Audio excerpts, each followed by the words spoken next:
తిరుమల విశిష్టతను గురించి చెప్పాలంటే ఇది కేవలం ఒక దేవస్థానం కాదు. అది భక్తికి, శ్రద్ధకు, ఆధ్యాత్మిక పవిత్రతకు ప్రతీక.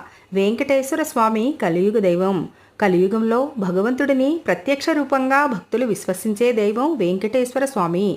ఈ యుగంలో పాపాలు పెరిగిన సమయంలో భక్తుల ప్రార్థనలకు వెంటనే స్పందించే దేవుడు అన్న పేరును పొందారు. తిరుమల ఏడుకొండలు అంటే శేషాచలం పర్వత శ్రేణులు. ఇవి ఆదిశేషుడి రూపం అని పౌరాణిక విశ్వాసం. వెంకటేశ్వర స్వామి శిరస్సుపై శేషుని శిరభాగం ఉన్నట్లు గమనిస్తారు. తిరుమలలోని స్వామి విగ్రహం స్వయంభూ అంటే తానే తాను ఉద్భవించిన మూర్తి. ఆ విగ్రహం నుండి నిత్యం ఉష్ణత ఉద్గతమవుతుంది. ఇది శాస్త్రపరంగా అర్థం చేయలేని దివ్య రహస్యం. తిరుమలలో ప్రతిరోజు వేలాది మంది భక్తుల మధ్య శ్రీవారి పూజలు, అర్చనలు జరుగుతూనే ఉంటాయి. ప్రతిరోజు జరిగే కళ్యాణోత్సవం, అర్జిత సేవలు భక్తులకు అపూర్వ అనుభూతిని ఇస్తాయి. తిరుమల లడ్డు ప్రసాదం ప్రపంచంలోనే ప్రసిద్ధి పొందింది. దీనికి జిఐ ట్యాగ్ కూడా ఉన్నది. అంటే అది ప్రత్యేకమైన స్థలానికి మాత్రమే చెందుతుంది. తిరుమలలోని హుండీలో భక్తులు వేసే విరాళాల ద్వారా దేవస్థానం ప్రపంచంలోనే అత్యధిక ఆదాయం కలిగిన